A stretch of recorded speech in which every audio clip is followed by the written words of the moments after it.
Ms. Rivera. The voice came from somewhere to her right, calm and clinical. Eva's vision swam, the hospital room tilting like she was still falling. She tried to focus on the young resident standing beside her bed, his tablet glowing with her medical record. Behind him, a nurse with sharp hazel eyes and silver-streaked dark hair was checking the monitors. But her attention kept returning to Eva with an intensity that felt almost protective. Eva's voice cracked, her throat was raw. I fell. The lie felt heavier this time. The third time she'd spoken these exact words in this exact hospital. The third time in 18 months that she'd ended up here with injuries that told a story her mouth refused to speak. Welcome back, my loves. Before we continue, please tap the like button, subscribe if you haven't, and share this story with someone who needs it. Also, comment where you're watching from and what time it is. It helps the algorithm know you want more content like this. All right, let's dive in. The resident's expression remained neutral, carefully blank, but something shifted behind his eyes. Recognition, maybe, or resignation. Fell down the stairs again, he said, and the word again hung in the air between them like an indictment. Yes, her voice was barely a whisper. Through the narrow gap between the privacy curtain and the wall, Eva could see him standing in the hallway. His suit was immaculate, tailored perfectly to his frame. His posture was relaxed, casual. He scrolled through his phone with one hand, the other tucked in his pocket. He looked like any other concerned partner waiting for news about his loved one. Except Eva knew what those hands felt like when they closed around her throat. When they slammed her head against the bathroom sink just 6 hours earlier, because she'd asked him to lower his voice when he was yelling. He glanced up then, his eyes finding hers through the gap in the curtain. His expression didn't change. He didn't smile or frown. He just looked at her with those flat, empty eyes that had taught her the difference between silence and safety. She looked away quickly, her pulse hammering against the bruises on her ribs. You're quite accident-prone, Ms. Rivera, the resident said, making another note on his tablet. Another meaningless record in a file that would be closed and archived and forgotten. Eva felt pressure building behind her eyes and forced it down. She couldn't cry, not here, not where he could see. He hated when she showed weakness in public, called it embarrassing, called it manipulative, called it a lot of things before he showed her what he thought about her tears. I'll send in discharge instructions, the resident continued, his tone already distant, already moving toward his next patient, his next problem that actually had a solution.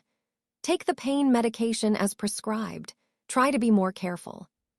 He left, his footsteps fatting down the corridor, taking with him whatever fragile hope Eva had been carrying that someone might actually see her. The nurse remained. She said nothing at first, just continued her methodical check of Eva's vitals.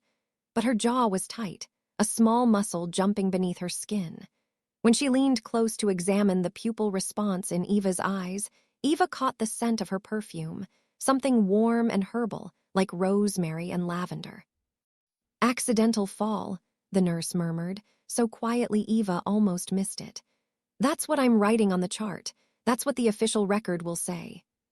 She paused, her fingers gentle on Eva's wrist as she checked her pulse. But we both know that's not what happened, don't we, sweetheart? Eva's breath caught. The nurse's eyes up close, unguarded, weren't just kind. They were knowing, they were furious. I can't, Eva whispered. You don't understand, he has connections. His family knows people, I've tried. I know exactly what kind of connections he has, the nurse interrupted quietly. She adjusted the blanket over Eva's legs with careful precision, her movements practiced but her voice urgent. I also know that if you keep going like this, if you go back to him one more time, you'll be dead before the summer. The words hit Eva like a physical blow. Dead before summer. Was that really all she had left? 3 months? 4? There's nothing anyone can do, Eva said, and she hated how defeated she sounded, how small. I went to the police once. They took my statement. Then they called him to pick me up. He was so apologetic to them, so concerned. Told them I'd been stressed, that I had a history of exaggerating things for attention. Her laugh came out bitter and broken. By the time we got home, He made sure I understood what happens to women who talk to the police. The nurse's expression hardened. She straightened, glancing toward the curtain where his shadow was still visible in the hallway, that casual posture screaming impunity. Then she pulled her phone from her scrub's pocket, her movements quick and decisive. "What are you doing?" Eva asked, alarm spiking through the fog of pain medication. "Something I probably shouldn't." The nurse's fingers moved across the screen with purpose. "But I've been a nurse for 28 years, and I've seen too many women disappear into the morgue because the system failed them.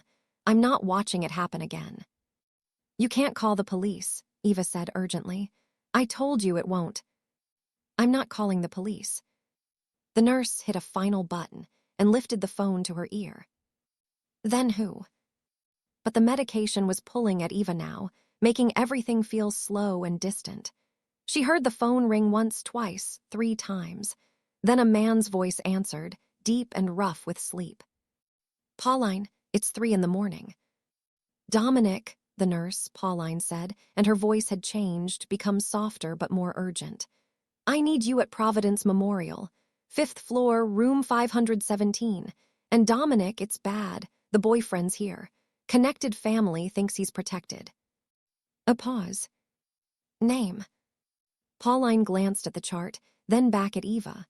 Her expression was apologetic but determined. "Eva Rivera. She's the daughter of Adasha and Irene Rivera. You know them. Small restaurant in the East District." The silence on the other end of the line stretched so long Eva thought the call had dropped. Then that deep voice spoke again, and something in its tone made the hair on Eva's arms stand up despite her pain. "I'll be there in 15 minutes. Keep her safe, Pauline." The call ended. Pauline slipped the phone back into her pocket and looked down at Eva with an expression that was somehow both apologetic and fiercely protective. "Who did you just call?" Eva managed to ask through the fog. "Someone who can help," Pauline said simply. "But who?" "Dominic Cross." Pauline smoothed Eva's hair back from her forehead with a gentleness that made Eva's throat tight. "And before you panic about his reputation, let me tell you something. His mother, Dorotha, saved my life once. Literally. I was bleeding out in an alley after a bad situation, and she found me, stitched me up in her kitchen, never asked for anything in return." She paused, her hand resting on Ava's shoulder. "Dominic doesn't let people hurt women. He has his own reasons, his own history. But I promise you this, whatever that man in the hallway thinks he is, whatever protection he thinks his connections give him, it means nothing compared to what's about to walk through that door." "I don't understand," Ava whispered. Pauline's smile was small and grim. "You will. That man out there thinks he's untouchable because he knows some lawyers and has money. But being well-connected only matters if you're connected to the right people." She glanced toward the curtain again, toward the shadow of the man who'd been slowly killing Ava for 2 years. "And he's connected to all the wrong ones."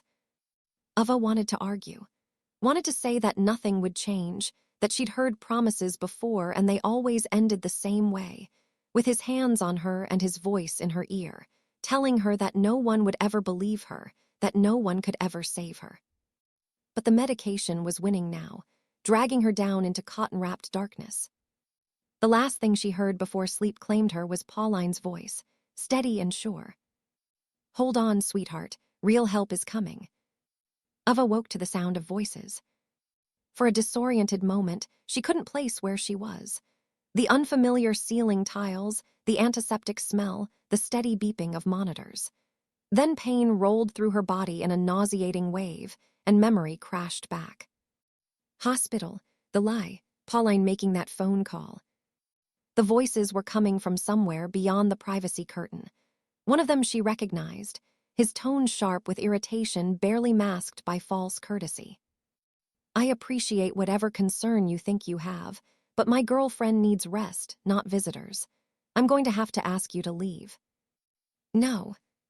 The second voice was unfamiliar, deep and quiet, but with something underneath it that made Ava's skin prickle with awareness.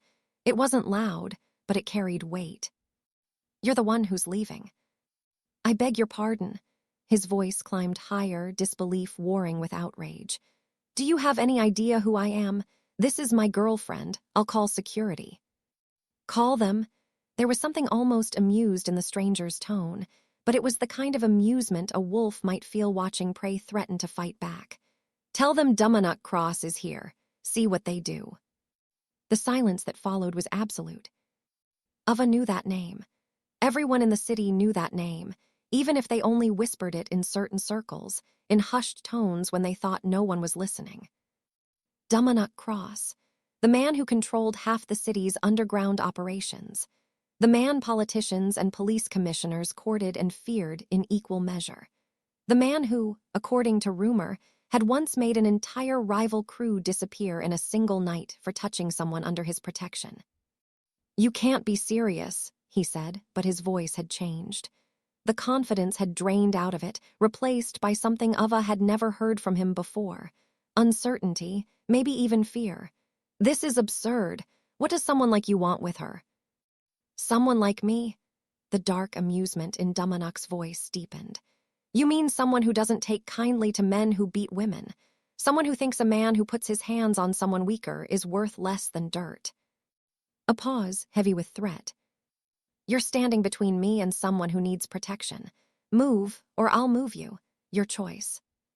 Ava's hands clenched in the thin hospital sheets. She should be terrified. Everything she'd ever heard about Dumanock Cross should be making her want to hide.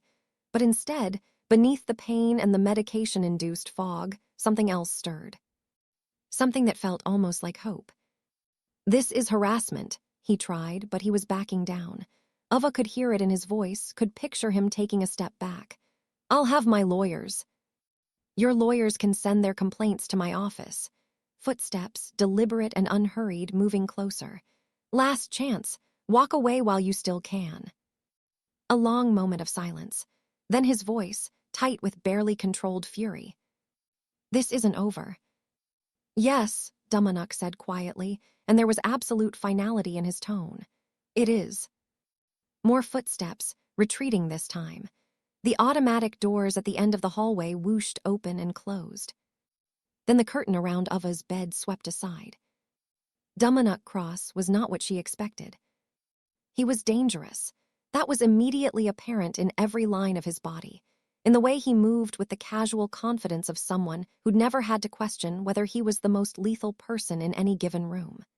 But he was younger than she'd imagined, maybe mid-30s, with dark hair and sharp features that might have been handsome if not for the hardness in his gray eyes and the thin scar that cut through his left eyebrow. He wore a dark coat over a black shirt, and somehow he made the simple clothing look more threatening than armor. He studied her for a long moment, and Ava found she couldn't look away. Those eyes took in everything. The bruises she knew were visible on her face and arms, the careful way she was breathing to avoid stressing her damaged ribs, the fear she couldn't quite hide despite the strange hope blooming in her chest. "Avarvara," he said, and his voice, without the cold threat he'd used in the hallway, was surprisingly gentle. "Pauline called me. She thinks you need help." Ava's voice came out barely above a whisper. "I don't know what she told you, but I can't pay you. Whatever your rate is, I don't have access to that kind of money. He controls everything." Something flickered across Dumanock's face. Not anger exactly, but something close to it. "Pauline Sulva saved my mother's life once," he said quietly. "When I was 17, and my mother Duratha was dying from an infection the hospital said would take weeks to treat, Pauline risked her license to get her the medication she needed that night. When she calls me and tells me a woman is being beaten by a man who thinks he's above consequences, I don't charge a rate." He moved closer, pulled a chair over to her bedside, and sat down, bringing himself to eye level with her. "I fixed the problem." "The problem," Ava repeated numbly. "Anyone who thinks they can hurt you and walk away." His gaze held hers, steady and unwavering. "Pauline told me this isn't the first time you've been in this hospital, that there's a pattern." "Accidental falls," Ava said, and shame burned hot in her chest. "A lot of them, it's complicated." "No," Dumanock said, and there was steel beneath the gentleness.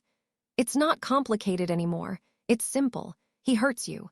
The system looks the other way because he has connections, and you end up here lying about stairs. He leaned forward slightly. Here's what's going to happen now. You're not going back to him.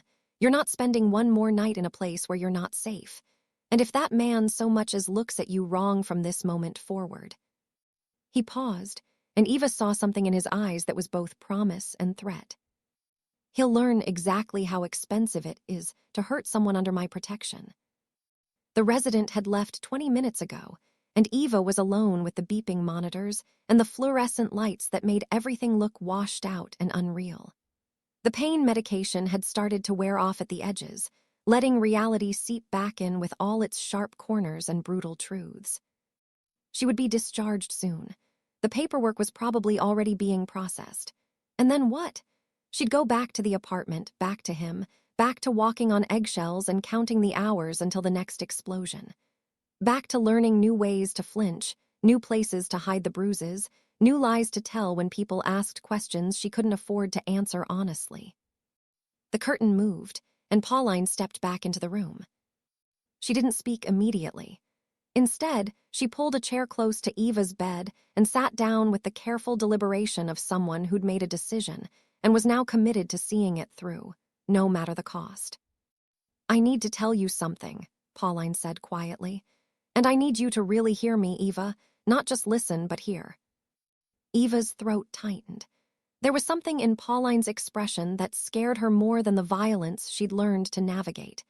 It was compassion mixed with certainty, the look of someone who'd seen this story play out before and knew exactly how it ended. "I've been a nurse for 28 years, Pauline continued, her voice steady but gentle. "I've worked emergency rooms in 3 different cities. I've seen every kind of injury you can imagine and plenty you probably can't. And I've seen women like you before." She paused, her eyes never leaving Eva's face. Women who come in with the same injuries, month after month. Women who tell the same lies about stairs and doors and their own clumsiness. Women who make excuses for the men who are killing them slowly, one beating at a time. Eva wanted to look away but found she couldn't. Pauline's gaze held her pinned, refusing to let her hide. "Do you know what happens to those women, Eva? The ones who keep going back?"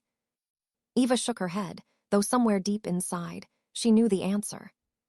"They die," Pauline said, and the bluntness of it was somehow more terrifying than any threat he'd ever made. "Not always quickly. Sometimes it takes months or years. Sometimes it's a beating that goes too far. Sometimes it's an infection from an untreated wound. Sometimes it's just their body giving up after too much trauma." She leaned forward slightly, her elbows resting on her knees. "I looked at your chart, Eva. I went back through your records. This is your 3rd admission in 18 months. Each time the injuries are worse. Each time you stay a little longer. Each time I see a little less life in your eyes." Eva's hands twisted in the sheets. "It's not always bad," she whispered. "Sometimes he's sorry. Sometimes things are good between us." "No," Pauline's voice was firm but not unkind. "That's what they all say. That's what you've been taught to say, what you've been conditioned to believe. But, sweetheart, I need you to understand something." She reached out and gently took Eva's hand, careful to avoid the IV line. "If you go back to him, you'll be dead before summer. I've seen this story before and I know how it ends. The pattern escalates. It always does. Right now, you've got cracked ribs and a concussion. Next time, it might be internal bleeding. The time after that, it might be a brain injury that doesn't heal. And eventually, there won't be a next time." The words settled over Eva like a heavy blanket, suffocating and inescapable. Dead before summer. 3 months, maybe 4. "You don't understand," Eva said, and her voice cracked. "I don't have anywhere else to go. My parents, I can't bring this to their door. He knows where they live. He knows where they work. If I leave him, if I try to run, he'll hurt them to get to me." "I know," Pauline said softly. "That's how men like him maintain control. They isolate you. They make you believe you're trapped. They convince you that leaving is more dangerous than staying." She squeezed Eva's hand gently. "And sometimes they're right. Sometimes the system fails. Sometimes restraining orders are just pieces of paper. Sometimes the police can't or won't help. Sometimes lawyers are too expensive or too slow. Sometimes women die trying to leave because there's no safety net, no protection, no one willing to stand between them and the men who want to destroy them. Eva felt tears burning behind her eyes. Then what's the point? If I'm trapped either way, if leaving is just as dangerous as staying. That's why I made that call, Pauline interrupted. That's why I broke protocol and contacted someone outside the system, because I refuse to watch another woman die when there's someone who can actually help. You called a criminal, Eva said, and there was no judgment in her voice, just exhaustion. A mafia boss. I called someone who doesn't play by rules that were designed to protect men like your boyfriend, Pauline corrected. I called someone who has the power to do what the courts can't or won't. I called someone whose mother I saved, and who owes me a debt he's been waiting years to repay. She stood up, straightening her scrubs with hands that were completely steady. Dominic Cross is a lot of things, Eva. He's dangerous, he's ruthless. He operates outside the law. But there's one thing he absolutely will not tolerate, and that's men who hurt women. It's personal for him in ways I won't explain because they're his story to tell. But I promise you this. If you let him help you, if you trust him even a little bit, you won't be dead before summer. You'll be free. Eva stared at her, this nurse who barely knew her, who had no reason to risk anything for her sake, who had just called down a storm that couldn't be controlled or redirected once it arrived. Why, Eva whispered, why would you do this for me?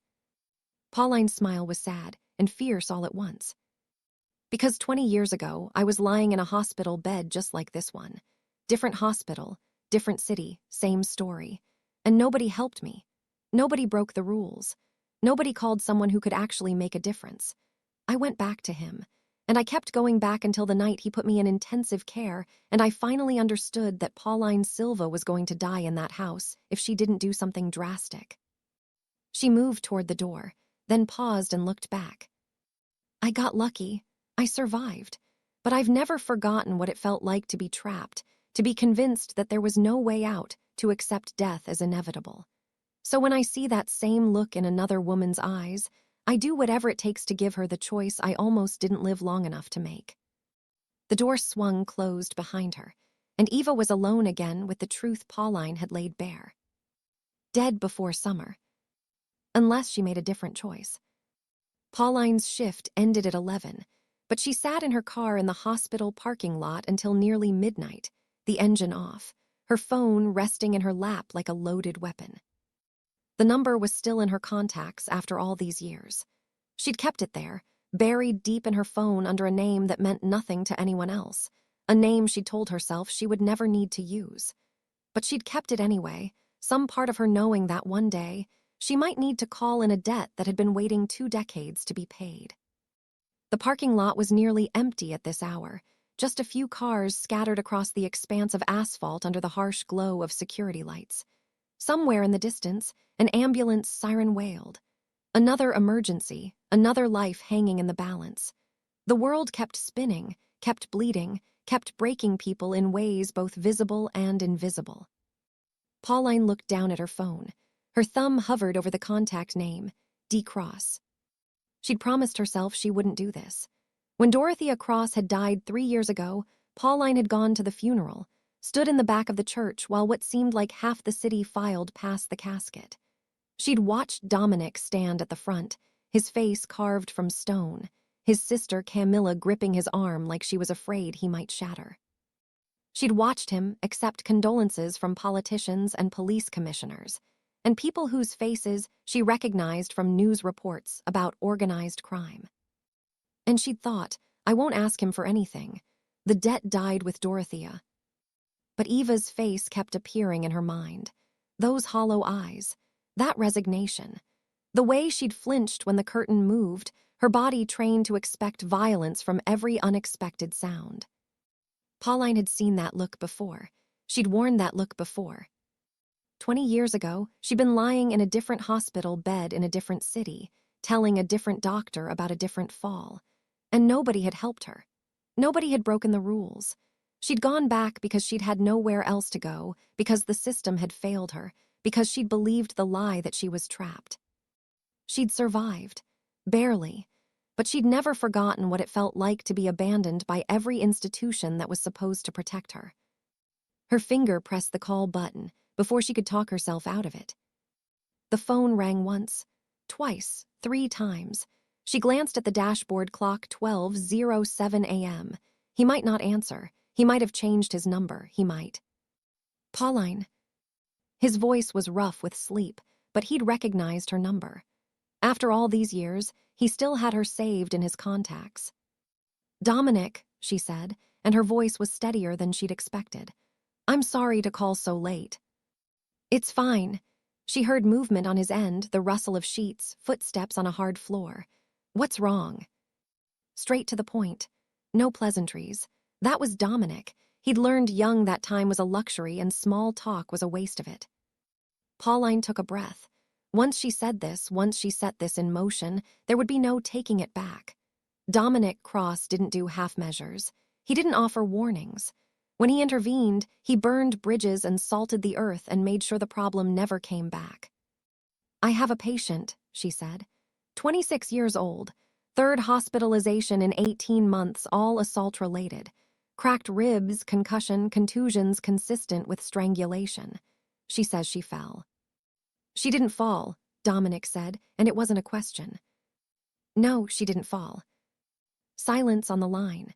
She could almost hear him thinking, calculating, deciding whether this was his problem to solve. The boyfriend is still at the hospital, Pauline continued.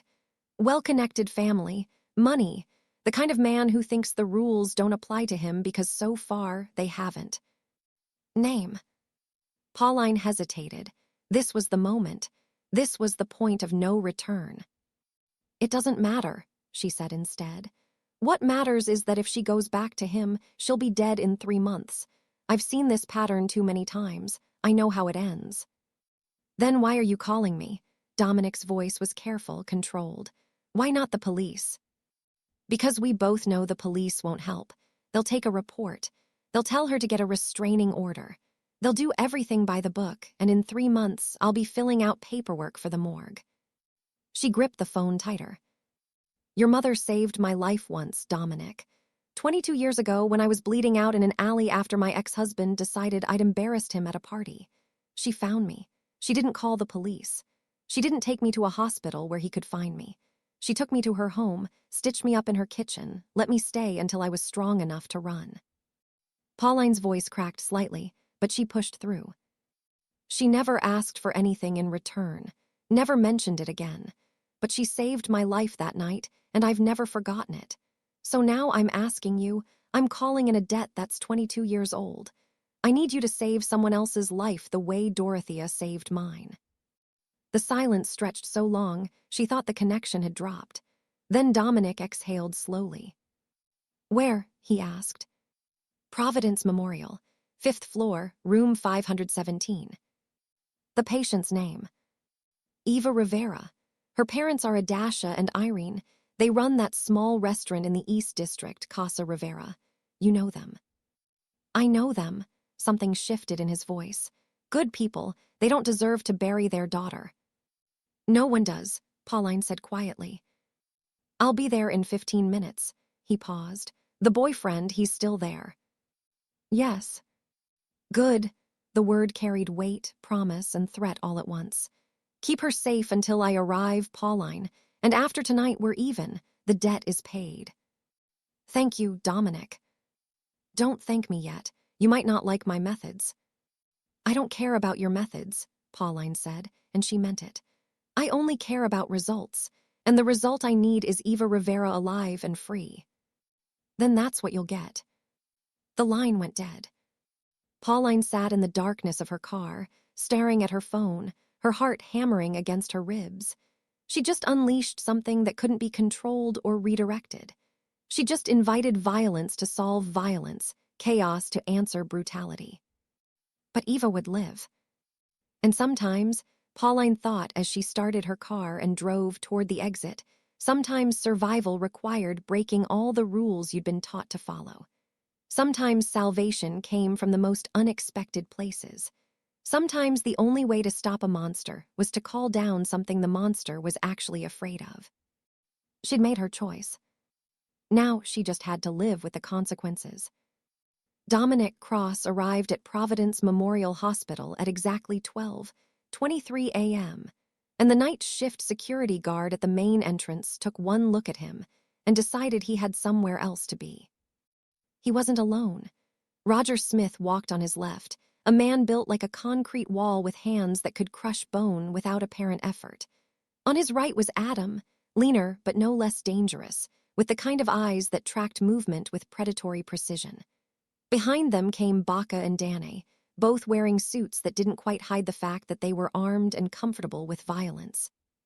Together, they moved through the hospital lobby like a storm front, and the few people present, a janitor mopping the floor, a couple waiting for news about their son, a nurse at the reception desk, all found reasons to look away. Dominic had called them from his car. Providence Memorial, parking garage, be ready. That was all he'd needed to say. Roger, Adam, Baca, and Danae had worked with him long enough to understand what be ready meant. It meant someone needed to be reminded of their place in the world. It meant someone had made a mistake and was about to learn the cost of it. They took the elevator to the 5th floor first.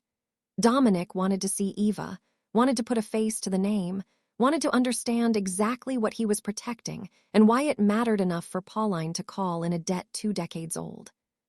Pauline was waiting outside room 517, her arms crossed, her expression a mixture of relief and apprehension. "She's sleeping," Pauline said quietly. "I gave her something for the pain. She'll be out for a few hours." Dominic moved to the doorway and looked inside. Eva lay in the hospital bed, small and broken under the harsh fluorescent lights. The bruises on her face were vivid even from a distance, purple and yellow and green, a map of violence written on skin. Her breathing was shallow, careful, the breath of someone whose ribs were damaged. He'd seen this before, too many times. Women beaten so badly they looked like war casualties. Women who'd learned to make themselves smaller, quieter, less visible, hoping that if they just disappeared enough, the violence would stop. It never did. "The boyfriend?" Dominic asked, his voice flat. "Left about an hour ago," Pauline said. "But his car is still in the parking garage, level 3. Black Mercedes, license plate HRT 2847. He comes back every night around this time to check on her, to make sure she's still scared." Dominic nodded slowly. "Good. Roger, Adams, stay here. No one goes in that room except medical staff, and even they get watched. Baca, Danae, you're with me." They took the stairs down to the parking garage, their footsteps echoing in the concrete stairwell. Dominic's mind was working through the logistics, the angles, the message that needed to be sent. This wasn't about revenge. This wasn't even really about justice. This was about making a calculation so simple even a coward could understand it. The cost of touching Eva again had just become higher than any man could afford to pay. The parking garage was dim and nearly empty at this hour. Their footsteps echoed off concrete pillars as they moved through level 3, and Dominic spotted the black Mercedes immediately. It was parked in a corner spot, expensive and immaculate, the kind of car that announced its owner had money and wanted everyone to know it. And leaning against the driver's side door, smoking a cigarette and scrolling through his phone, was the man who'd put Eva in that hospital bed. He was younger than Dominic had expected, maybe 30, with styled hair and a suit that probably cost more than most people made in a month. He had the look of someone who'd never been told no in his life, someone who'd learned early that money and connections could solve any problem, could erase any consequence. He looked up as Dominic approached, his expression shifting from boredom to confusion to something that might have been the first flicker of concern. "Can I help you?" he asked, and his tone was dismissive, irritated, the tone of someone addressing a parking attendant. Dominic stopped about 10 feet away. Baca and Danae spread out slightly, flanking him, blocking any easy escape route. "You're Eva Rivera's boyfriend," Dominic said, not a question. The man's eyes narrowed. "Who's asking?" "The person who decides whether you walk out of this garage or get carried out." That got his attention. The dismissiveness evaporated, replaced by wariness. He straightened from the car, his hand moving toward his pocket. I wouldn't, Baca said quietly, and something in his voice made the man freeze. Do you know who I am? The boyfriend tried, falling back on the protection he'd always relied on. My family has connections, you can't just… I know exactly who you are, Dominic interrupted. You're nobody. You're a coward who hits women because it's the only way you can feel powerful. You're a mistake your family probably regrets making. And right now, you're standing in front of me trying to threaten me with connections that mean absolutely nothing. He took a step closer. Here's what's going to happen. You're going to leave Eva alone. You're not going to call her. You're not going to text her. You're not going to drive past her parents' restaurant. You're not going to send friends to check on her. You're going to erase her from your life completely, like she never existed. The boyfriend tried to laugh, but it came out shaky. And if I don't, what? You'll rough me up. I'll call the police. I'll press charges. You'll be in jail before. Dominic moved faster than the man could track, closing the distance between them in 2 strides. He didn't touch him, didn't need to. He just stood close enough that the boyfriend had to look up slightly to meet his eyes, close enough that there was no mistaking the threat. Listen very carefully, Dominic said, his voice dropping to something quiet and absolutely lethal.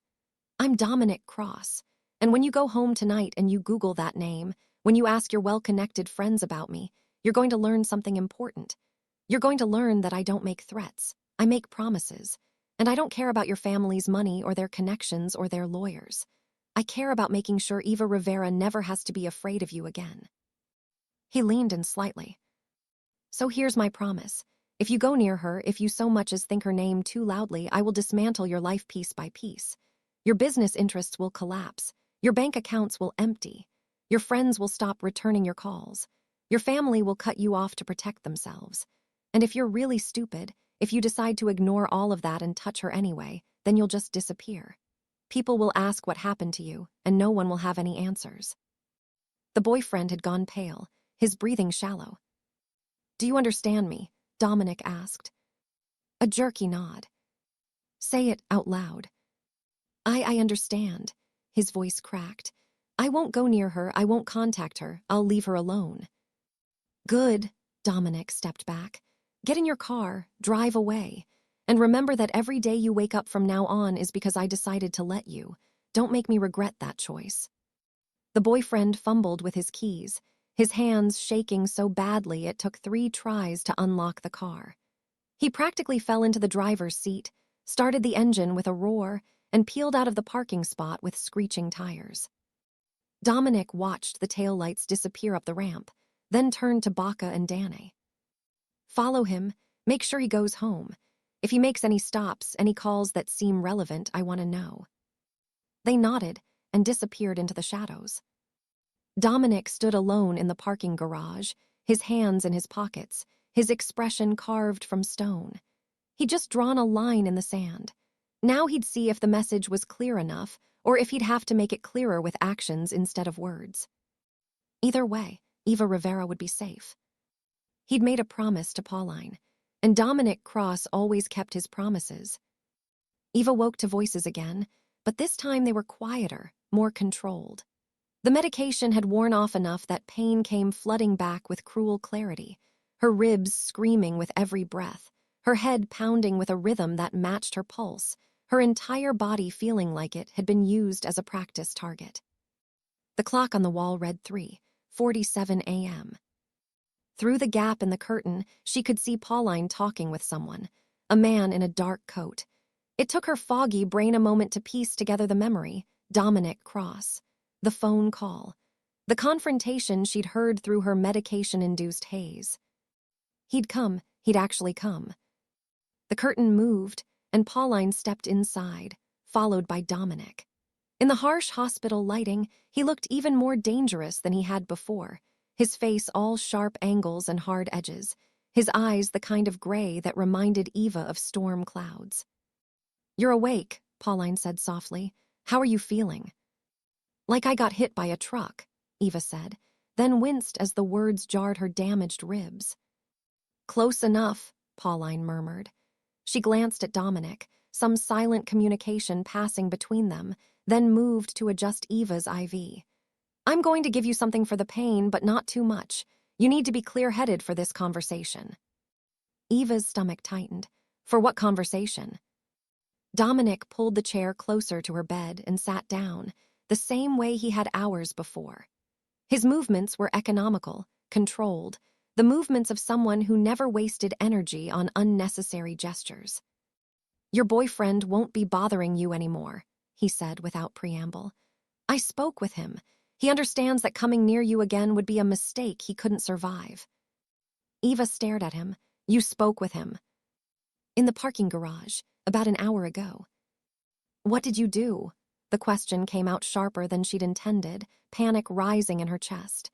Did you hurt him? Because if you did, I didn't touch him, Dominic interrupted calmly. I didn't need to. I simply explained the reality of his situation. That the protection he thought he had, the connections he relied on, mean nothing compared to what I can do. He leaned back slightly, his expression unreadable. He's terrified, Eva. Really terrified, probably for the first time in his privileged life. And that fear will keep you safe for now. For now, Eva repeated, catching the qualifier. What about later? What happens when he stops being scared? What happens when his family tells him to handle this, to make it go away? That's what we need to talk about. Dominic's eyes never left hers. You have 3 choices right now, and you need to understand what each one means. Eva's hands twisted in the sheets. She didn't want choices. Choices meant responsibility, meant consequences, meant making decisions that could get people hurt. Choice 1, Dominic continued, his voice steady and patient. You go back to your parents' house. Adasha and Irene take you in, protect you the best they can. You file a restraining order, maybe talk to the police again, hope that the system works this time. He paused, letting the words settle. The problem with choice 1 is that your boyfriend knows where your parents live. He knows where they work. Casa Rivera sits on a street corner with big windows and no security. If he decides he wants to get to you, there's nothing stopping him. And if he can't get to you, he might decide to hurt them to send you a message. Eva's throat tightened. She'd thought about this 1,000 times, played out this exact scenario in her head during sleepless nights. Her father with his bad back and gentle hands that knew how to make perfect empanadas, but had never thrown a punch in his life. Her mother with her fierce love and soft heart, who cried during sad movies and sang while she cooked. They couldn't protect her, and she couldn't protect them. Choice 2, Dominic said. You get the restraining order. You go to a women's shelter.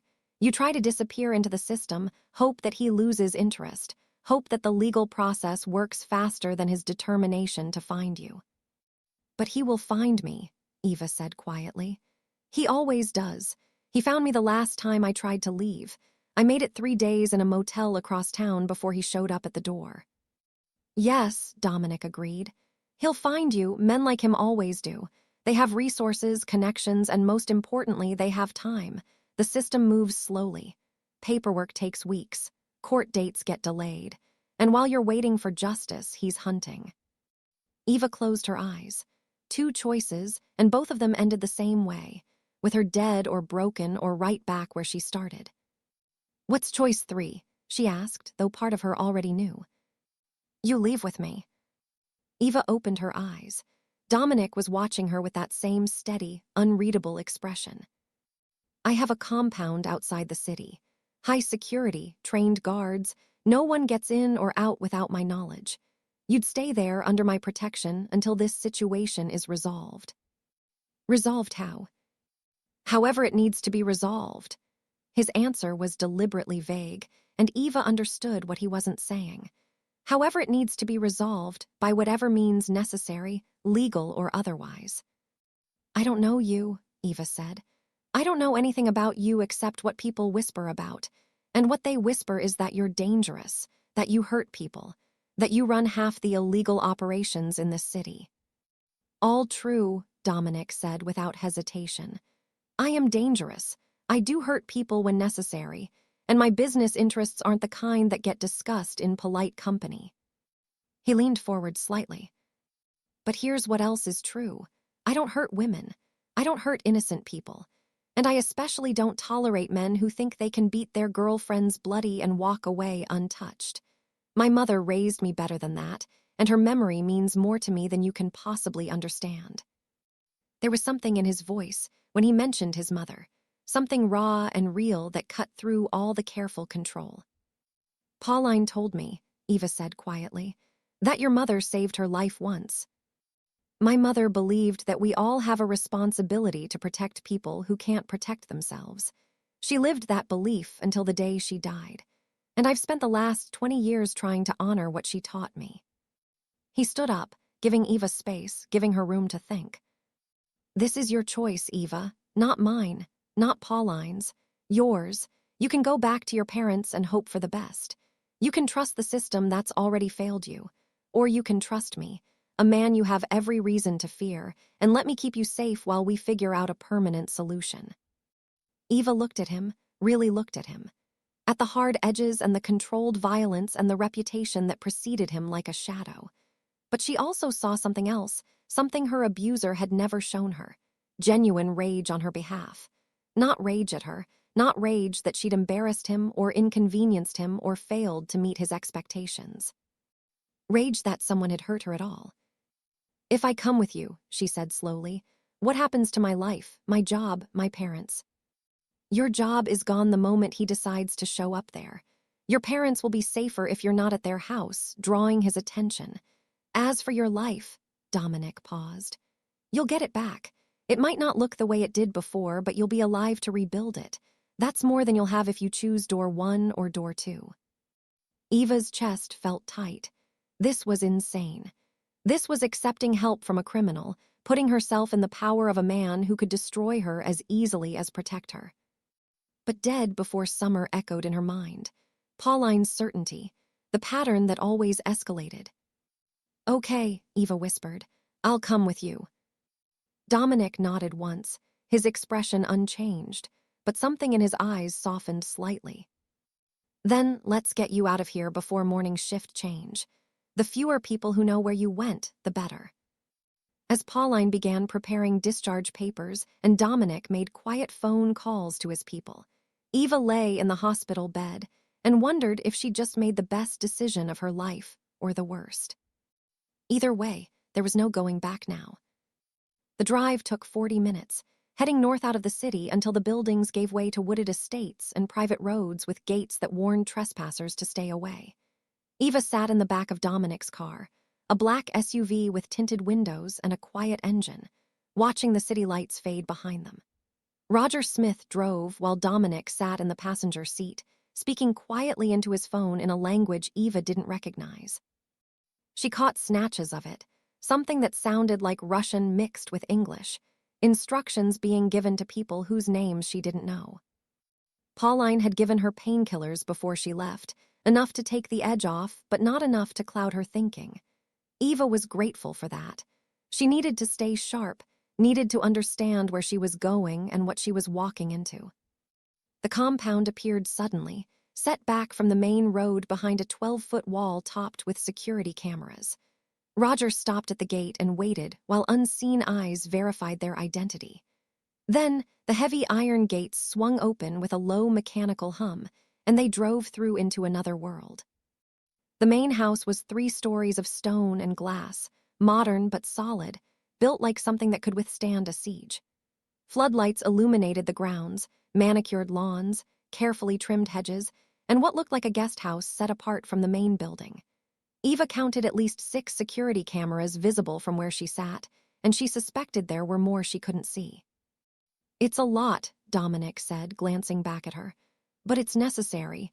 I've made enemies in my line of work. This place keeps them at a distance." The car stopped in front of the main entrance, and Roger came around to open Eva's door. She climbed out slowly, every movement sending fresh waves of pain through her damaged ribs.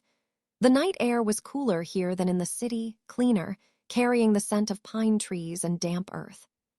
The front door opened before they reached it, and a woman stepped out onto the stone porch. She was perhaps 30, with dark hair pulled back in a severe ponytail and eyes that were the same storm gray as Dominic's. She wore black tactical pants and a fitted shirt, and there was something about the way she held herself that screamed military training or something close to it. "Camilla," Dominic said, "this is Eva Rivera." Camilla Cross studied Eva with an intensity that made her want to shrink back. It wasn't hostile exactly, but it was assessing, measuring, cataloging every detail with the precision of someone trained to identify threats and weaknesses. "She looks like she's about to fall over," Camilla said, her voice carrying a hint of an accent Eva couldn't quite place. "How bad are the injuries?" "Cracked ribs, concussion, various contusions," Dominic answered. "Pauline cleared her for discharge, but said she needs rest and monitoring." "Then she should be in bed, not standing in the driveway." Camilla's tone was matter-of-fact rather than critical. She moved forward and offered Eva her arm. "Can you walk, or should I carry you?" "I can walk," Eva said quickly, though she wasn't entirely sure that was true. "Stubborn, good, you'll need that." Camilla's grip was surprisingly gentle as she helped Eva up the steps and into the house. "I'm Camilla, Dominic's sister and head of security for the compound. If you need anything while you're here, you come to me. If you see something that makes you uncomfortable, you tell me. If you're scared, you find me. Understand?" Eva nodded, overwhelmed by the woman's directness. The interior of the house was as impressive as the exterior. High ceilings, clean lines, expensive furniture that managed to look comfortable rather than pretentious. But what struck Eva most was how secure it felt. Every window had reinforced frames. Every door looked solid enough to withstand a battering ram. There were panic buttons mounted discreetly on the walls, barely visible unless you knew to look for them. This wasn't just a house, it was a fortress. Camilla led her up a wide staircase to the second floor and down a hallway to a bedroom that was larger than Eva's entire apartment. The bed was massive, covered in soft gray linens that looked like they cost more than her monthly rent. There was an attached bathroom, a sitting area with 2 chairs and a small table, and windows that overlooked the grounds. "The windows are bulletproof," Camilla said, noticing Eva's gaze. "The door locks from the inside, and there's a panic button next to the bed that connects directly to the security office. If you press it, I'll have people in this room in under 30 seconds." She moved to a dresser and pulled out clothing, soft cotton pants, loose shirts, undergarments all still with tags attached. "These should fit. We keep a range of sizes for situations like this. Bathroom is stocked with everything you need. If something's missing, there's an intercom panel next to the light switch. Just press the button and ask." Eva felt tears burning behind her eyes at the casual efficiency of it all, at the way Camilla spoke about situations like this, as if helping battered women escape their abusers was just another Tuesday. "Why?" Eva whispered. "Why do you do this?" Camilla's expression softened slightly. She sat down on the edge of the bed and gestured for Eva to do the same. "Our mother died 3 years ago," she said quietly. "Cancer. But before that, she spent her life helping people who fell through the cracks, women who couldn't go to the police, families who couldn't afford medical care, people the system forgot about. She taught Dominic and me that power means nothing if you don't use it to protect people who can't protect themselves." She paused, her jaw tightening slightly. "And our father, before he left when we were kids, he used to hurt our mother. We were too young to stop it, too small to do anything except hide and hope it would end quickly. Dominic swore then that when he was strong enough, when he had enough power, he'd never let another woman suffer the way our mother did." Camilla stood up, her expression hardening back into professional competence. "So that's why we do this, because we remember what it felt like to be powerless, and we refuse to let anyone else feel that way if we can stop it." She moved toward the door, then paused. "Get some rest, Eva. You're safe here. No one gets through that gate without my permission. No one gets past the security without my knowledge. And if anyone tries, they'll learn very quickly that this family doesn't make idle threats." After Camilla left, Eva stood alone in the expensive bedroom, staring at the locked door and the panic button and the bulletproof windows. Her entire body ached. Her mind was spinning with everything that had happened in the past 12 hours. She should be terrified. She should be questioning every decision that led her to this moment. But instead, she felt something she hadn't felt in 2 years. She felt safe. Eva changed into the soft cotton clothes, brushed her teeth with the brand new toothbrush in the bathroom, and climbed into the enormous bed. The mattress was almost absurdly comfortable, the pillows soft but supportive. She reached over and pressed the test button on the intercom, just to make sure it worked. Camilla's voice came through immediately. "Everything okay?" "Yes," Eva said. "Just testing, thank you." "Sleep well. You've got a long recovery ahead of you." Eva lay in the darkness, listening to the silence. No traffic noise. No neighbors arguing through thin walls. No footsteps in the hallway that might mean violence was coming. Just silence, just safety, just the steady rhythm of her own breathing. For the first time in years, Eva closed her eyes and slept without waking every hour to listen for danger. She slept deeply and dreamlessly, her body finally believing what her mind was still learning to accept. She was safe, she was protected, she was free. Eva had been at the compound for 5 days before she saw Dominic again. She'd seen Camilla daily. The woman checked on her every morning and evening, bringing meals, fresh clothing, and updates about security. She'd met Adam briefly when he delivered a laptop, so Eva could video call her parents without revealing her location. She'd even spoken with Roger Smith, who'd simply nodded at her from across the garden while doing a security sweep. But Dominic had been absent, and Eva had caught herself wondering about that absence more than she cared to admit. On the 6th morning, she found him sitting on the back terrace, watching the sunrise with a cup of coffee in his hands. He wore dark jeans and a simple black shirt, and without the suits and the entourage, he looked almost human, almost approachable. "Good morning," Eva said, stepping through the French doors. The early air was cool and clean, and her ribs had healed enough that she could breathe without wincing. Dominic glanced up, and something in his expression softened. "You're moving better. How are you feeling?" "Like I might survive." Eva moved to the railing, keeping a careful distance. "Camilla said my ribs are healing well. The concussion symptoms are mostly gone." "Good." He gestured to the chair beside him. "Join me. There's more coffee inside if you want some." Eva retrieved a cup from the kitchen. The coffee was dark and strong, the kind that tasted like it could wake the dead, and settled into the chair. They sat in silence for a moment, watching the sky shift from purple to pink to pale gold. "You've been avoiding me," Eva said finally. "Yes." The bluntness surprised her. "Why?" Dominic was quiet for a long moment, his fingers turning the coffee cup in slow circles. "Because I wanted you to understand that this isn't transactional, that you don't owe me anything, that my protection doesn't come with conditions or expectations." He looked at her directly. "A lot of men in my position would see an opportunity in your situation. A vulnerable woman, desperate for help, willing to do almost anything to stay safe. I wanted to make sure you knew I'm not that kind of man." Eva felt something tighten in her chest. "I never thought you were." "Didn't you?" Dominic's smile was small and sad. "You know my reputation, Eva. You know what people say about me. And most of it is true. I've done things that would horrify you. I've hurt people who probably deserved it and a few who maybe didn't. I'm not a good man by any conventional measure." He paused, setting his coffee down on the small table between them. "But I have lines I won't cross. And using someone's desperation against them, especially a woman running from violence, is one of those lines." "Camilla told me about your mother," Eva said quietly. "About your father, about why you do this." Dominic's expression shifted, something painful flickering across his features before he locked it down. "Then you know the basics, but you don't know all of it." He stood up and moved to the railing, his back to her, his shoulders tense. "My mother, Dorothea, was a nurse, one of the best. She worked at a free clinic in the worst part of the city, treating people who couldn't afford real hospitals. Drug addicts, prostitutes, gang members who'd been shot and couldn't risk police involvement. She never turned anyone away."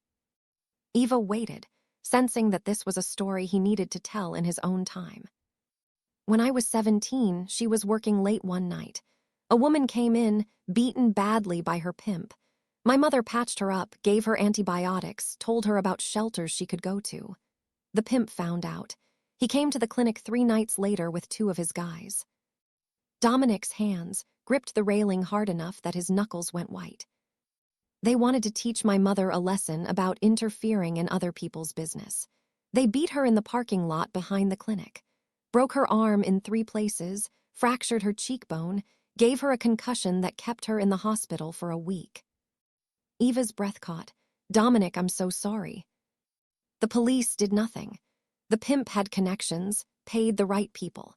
The woman my mother tried to help disappeared, probably dead in a ditch somewhere. And my mother, who'd spent her entire life helping people, who'd never hurt anyone, was left with medical bills she couldn't pay and permanent nerve damage in her hand.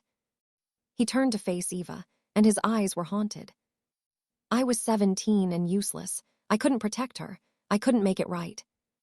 All I could do was watch her struggle to hold a coffee cup because her hand shook too much. Watch her take painkillers just to get through the day. Watch her pretend she was fine when I knew she was in agony. "What happened to the pimp?"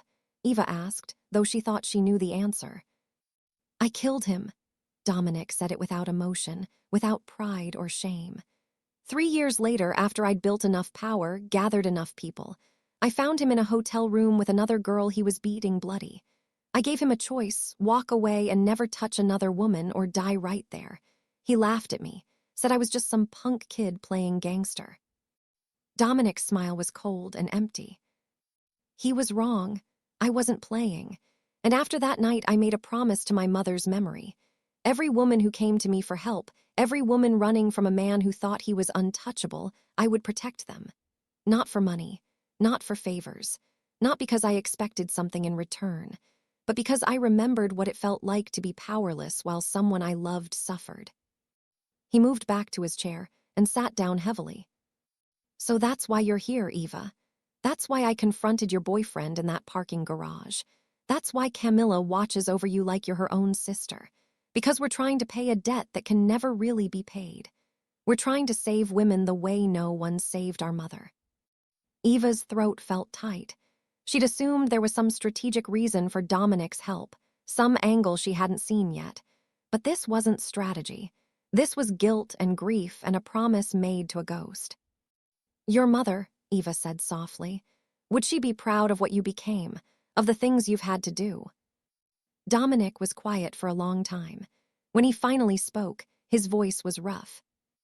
"I don't know. She always believed in the system, in following the rules, in trusting that justice would prevail. She'd probably be horrified by half the things I've done, but she'd also understand why I did them. She knew better than anyone that the system fails people, that the rules protect the wrong ones." He looked at Eva directly. "So no, this isn't transactional. This is penance. This is me trying to be the person my mother raised me to be, even if I have to use methods she would have condemned. And when you're ready to leave here, when you're safe and strong and ready to rebuild your life, you'll walk out that gate with no debt, no obligation, no strings attached." Eva felt tears burning behind her eyes. "Thank you," she whispered, "for being honest with me, for telling me the truth. You deserve to know who was protecting you and why." Dominic finished his coffee and stood. "I need to go into the city today, some business that requires my attention. Camilla will be here if you need anything." He paused at the door, looking back at her. "You're healing well, Eva, not just physically. I can see it. Keep moving forward. Keep believing you deserve better than what you had, because you do." Then he was gone, leaving Eva alone on the terrace with the sunrise and the truth about the man who'd saved her life.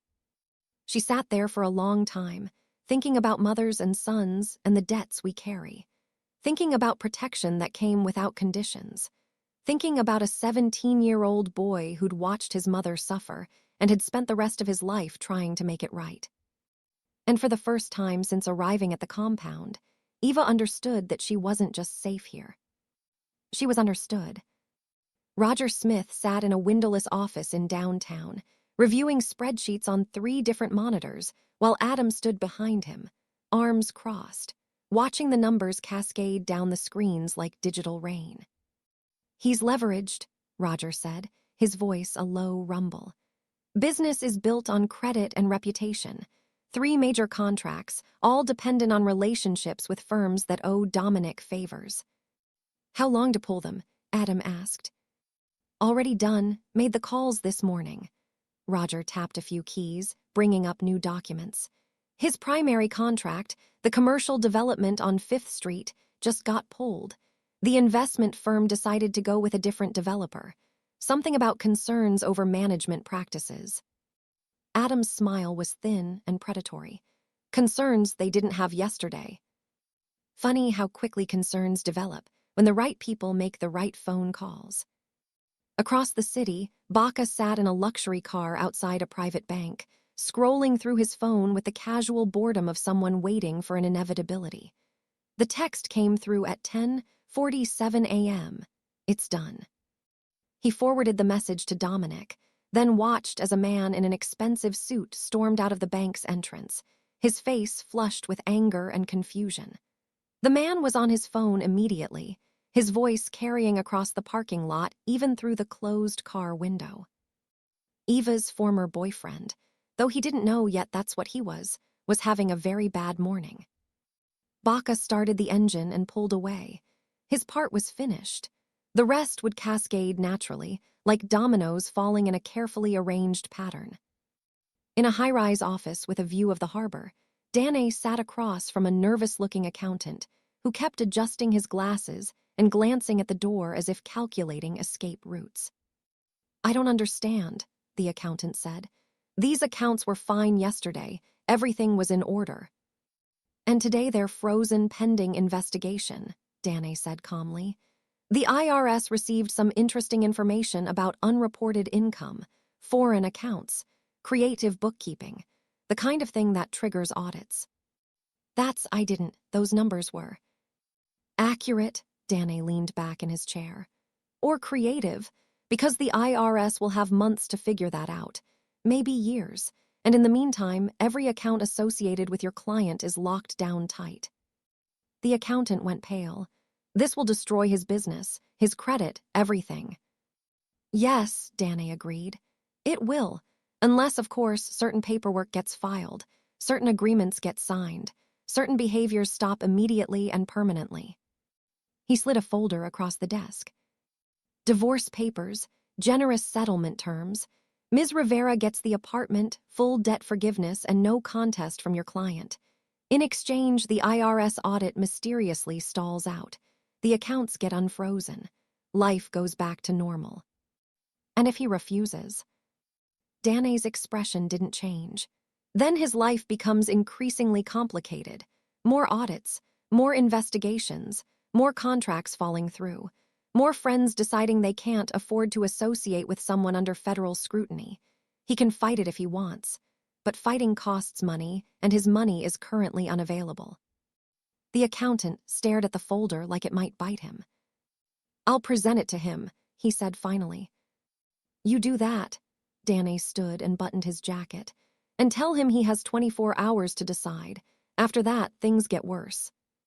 Eva learned about all of this 3 days later, sitting in Camilla's office, while the woman pulled up documents on her computer with the efficiency of someone conducting a military briefing. Roger handled the business contracts, Camilla explained, turning the monitor so Eva could see. 3 major deals, all canceled within 48 hours. The official reasons vary: management concerns, better offers, strategic realignment. The real reason is that every firm involved values their relationship with Dominic more than any contract your ex could offer. She clicked to another screen. Baca managed the financial pressure. Bank accounts frozen, credit cards declined, lines of credit suddenly unavailable.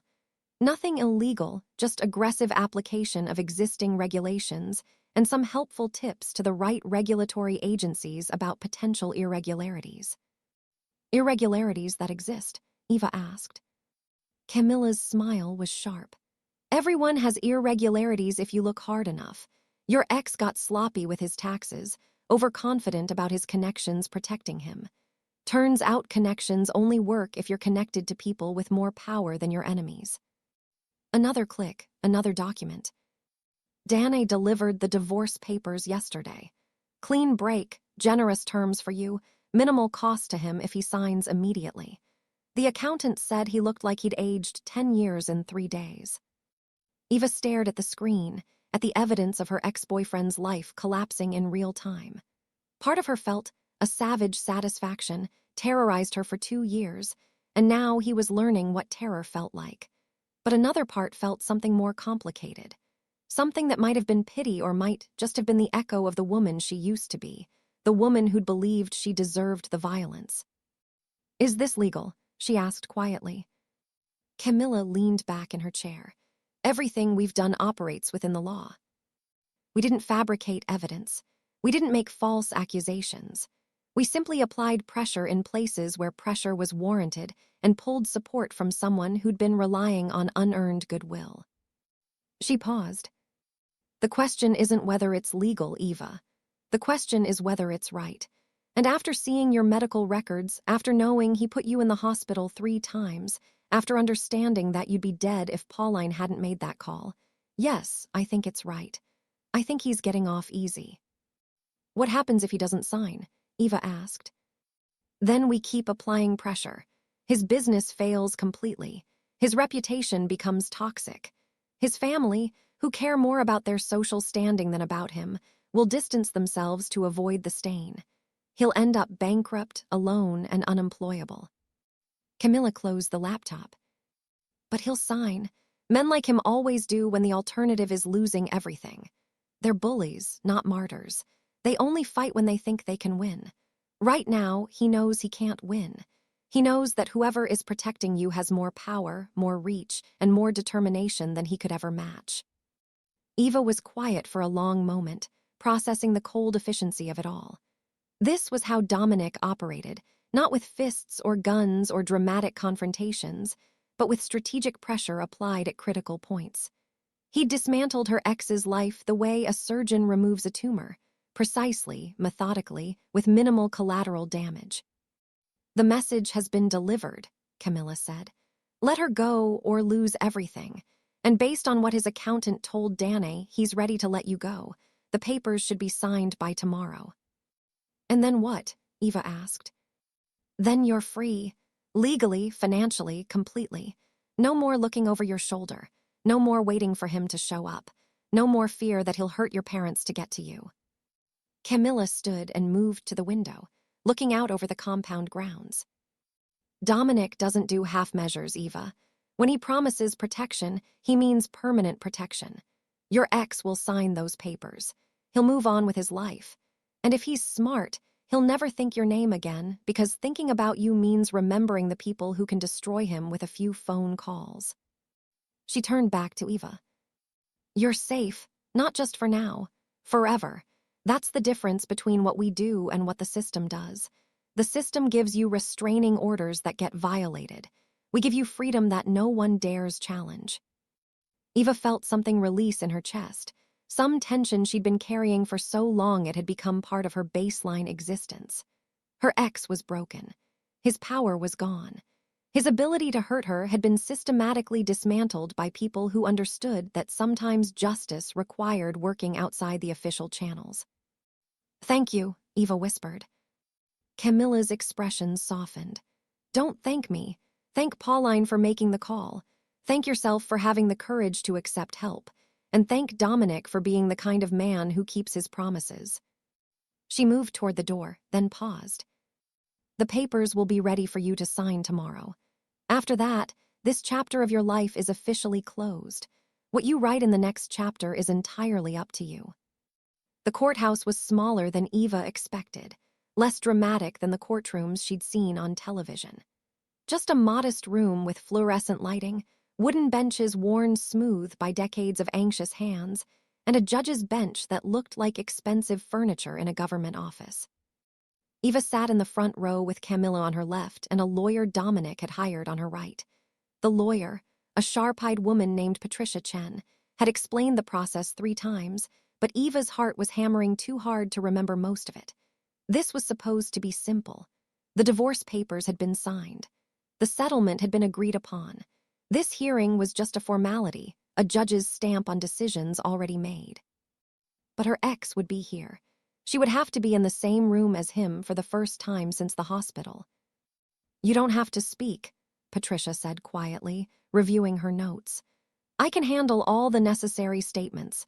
You can sit silent through the entire proceeding if you want." Eva looked down at her hands.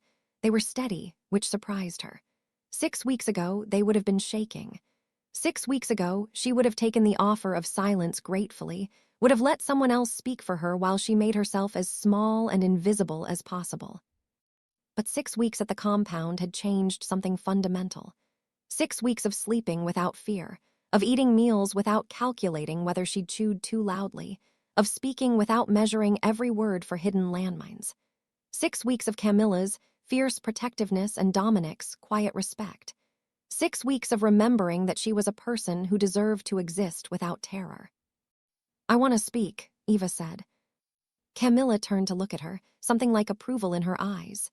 "You sure?" "Yes, I need to say it out loud. I need him to hear it." Patricia nodded slowly. "All right, if you're certain. I'll ask the judge for permission to make a statement. Keep it factual, keep it brief. Tell the truth." The bailiff called the room to order, and everyone stood as Judge Margaret Holloway entered. A woman in her 60s with silver hair, and the kind of face that suggested she'd heard every lie and seen every cruelty human beings were capable of inflicting on each other. Then the door opened again, and he walked in. Eva's breath caught, her body responding with that old, familiar fear before her mind could override it. But she forced herself to look at him, really look at him, for the first time without the filter of terror and manipulation. He looked terrible. His suit was wrinkled, his hair uncombed, his face drawn and pale. He'd lost weight, and his eyes had the hollow look of someone who hadn't slept well in weeks. His lawyer, a tired-looking man in a cheap suit, guided him to his seat like he was handling fragile cargo. This was the man who dominated her life for 2 years. This diminished, defeated person shuffling into the courtroom like a ghost. The proceedings moved quickly. Patricia presented the divorce settlement. His lawyer confirmed acceptance of all terms. The judge reviewed the paperwork with the efficiency of someone who'd processed 1,000 similar cases. Then Patricia stood. "Your Honor, my client would like to make a brief statement for the record." The judge looked up. "Is this necessary, Ms. Chen?" "My client believes it is, Your Honor." Judge Holloway studied Eva for a moment, then nodded. "Keep it brief and relevant, Ms. Rivera." Eva stood, her legs steadier than she'd expected. Camilla's hand brushed her arm briefly, support without interference. Patricia stepped aside, giving her space. Eva looked at the judge first, then let her gaze drift to him. He wouldn't meet her eyes. "My name is Eva Rivera," she began, and her voice was clear and strong. "For 2 years, I was in a relationship with the defendant. For 2 years, I lied about my injuries. I told doctors I'd fallen downstairs. I told my parents I was clumsy. I told myself that if I just tried harder, if I was just better, the violence would stop." She paused, gathering her thoughts. "I was hospitalized 3 times in 18 months. Cracked ribs, concussions, bruises that covered my entire torso. Each time I protected him. Each time I stayed silent because he convinced me that no one would believe me, that I deserved what happened, that I was nothing without him." Her ex shifted in his seat, his lawyer's hand on his arm keeping him still. "I'm not silent anymore. I'm not protecting him anymore. The truth is simple. He hurt me repeatedly, systematically, and deliberately. He used his family's connections to avoid consequences. He isolated me from my support system. He made me believe I was trapped." Eva's hands gripped the edge of the table. "But I'm not trapped anymore. I'm standing here alive because people intervened when the system failed.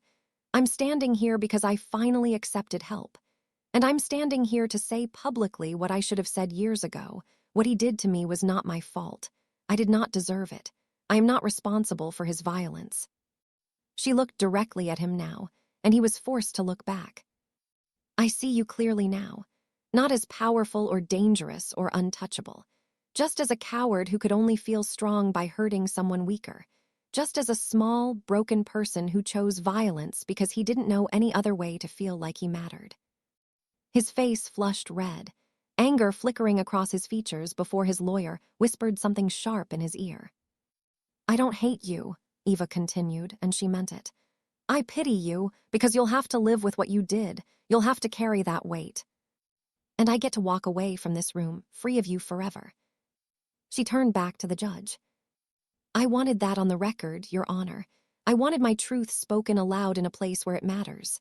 Thank you." She sat down.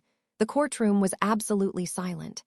Patricia's hand found hers under the table and squeezed once, acknowledgement, support, respect.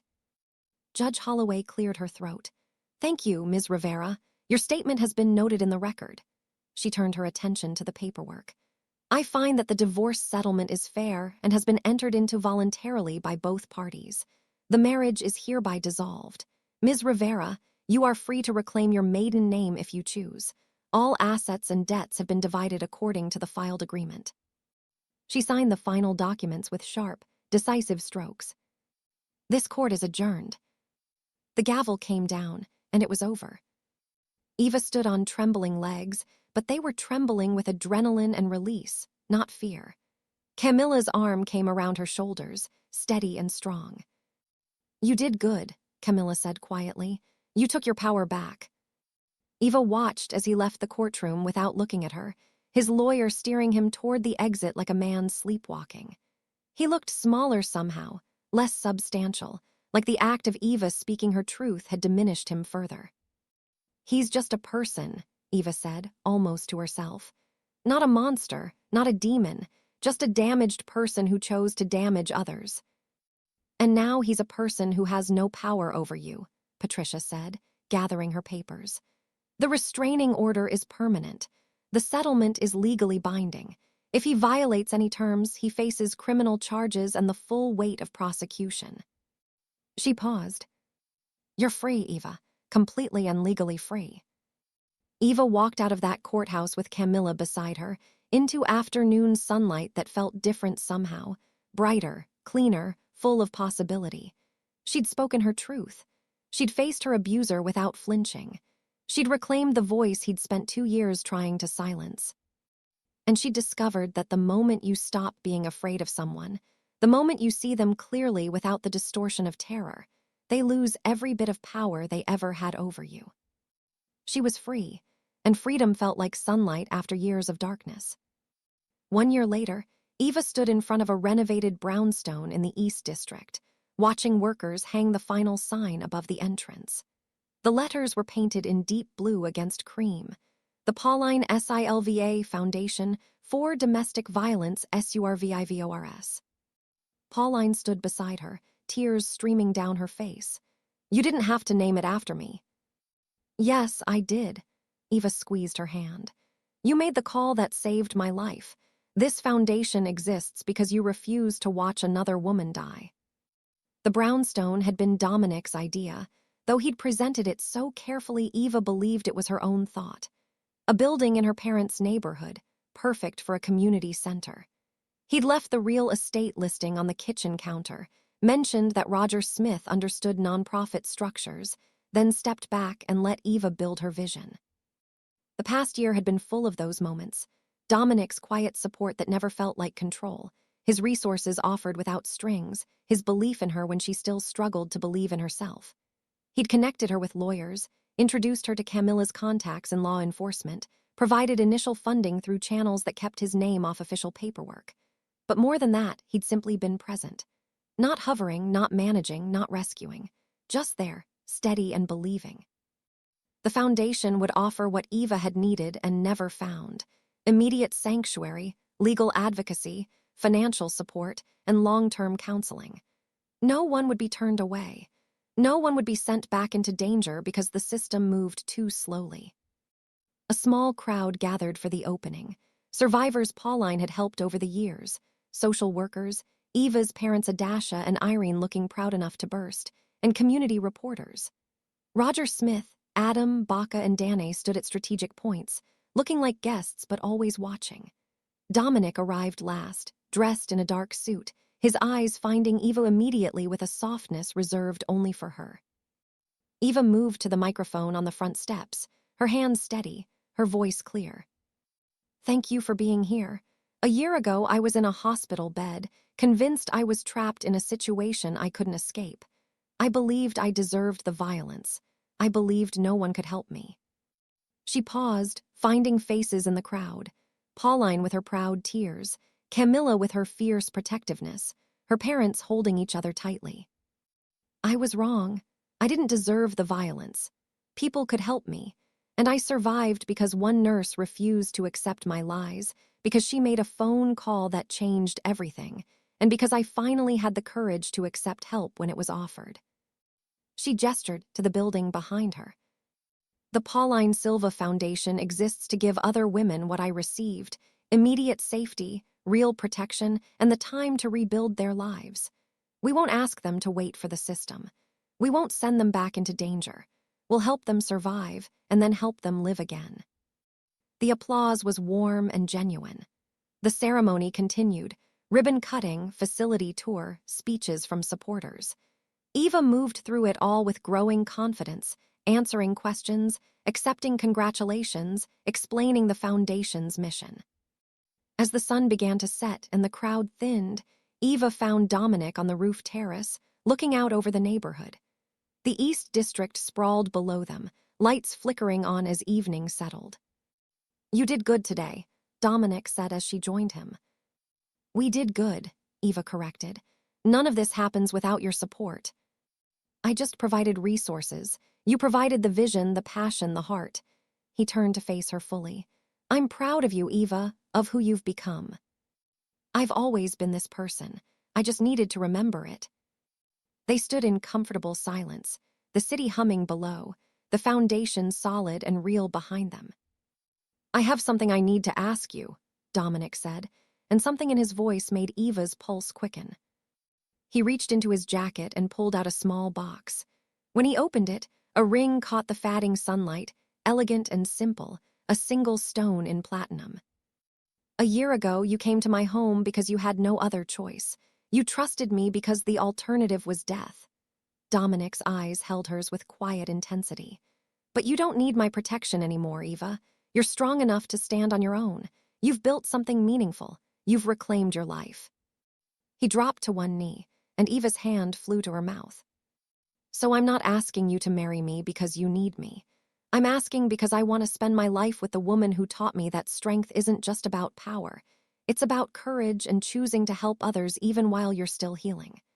Marry me, Eva, not because I saved you, but because we've built something real together." Eva felt tears streaming down her face, but they were good tears, clean tears, tears of joy. "Yes," she said, her voice breaking. "Yes, I'll marry you, not because I need you, but because I want you. Because you've shown me what real partnership looks like. Because you've never tried to control me or make me smaller. Because you've helped me become stronger." Dominic stood and slipped the ring onto her finger. It fit perfectly. "The difference between need and want," Eva said softly, looking at the ring, "is everything. Need is desperation, want is choice. I choose you, Dominic. Every day I choose you." He kissed her then, soft and gentle, with none of the desperation or possession that had marked her past. This was love that felt like freedom, partnership that felt like safety, a future that felt like infinite possibility. Below them, the lights of the Pauline Silva Foundation glowed warm and welcoming. Inside, staff prepared rooms for their first residents, women who would arrive scared and broken and convinced they were trapped. And Eva would tell them what she'd learned, that survival was possible, that help existed, that freedom was real, that they were stronger than they knew, that they deserved better. Eva leaned against Dominic's shoulder, watching the city lights multiply in the gathering darkness, wearing her engagement ring and carrying the weight of her new purpose with pride. She'd survived, she'd healed, she'd transformed her trauma into a mission to help others.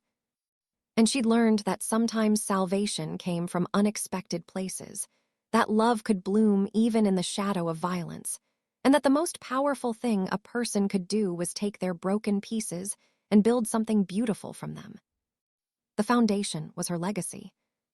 The life she'd built was her victory, and the man standing beside her, dangerous and gentle, powerful and protective, was her choice.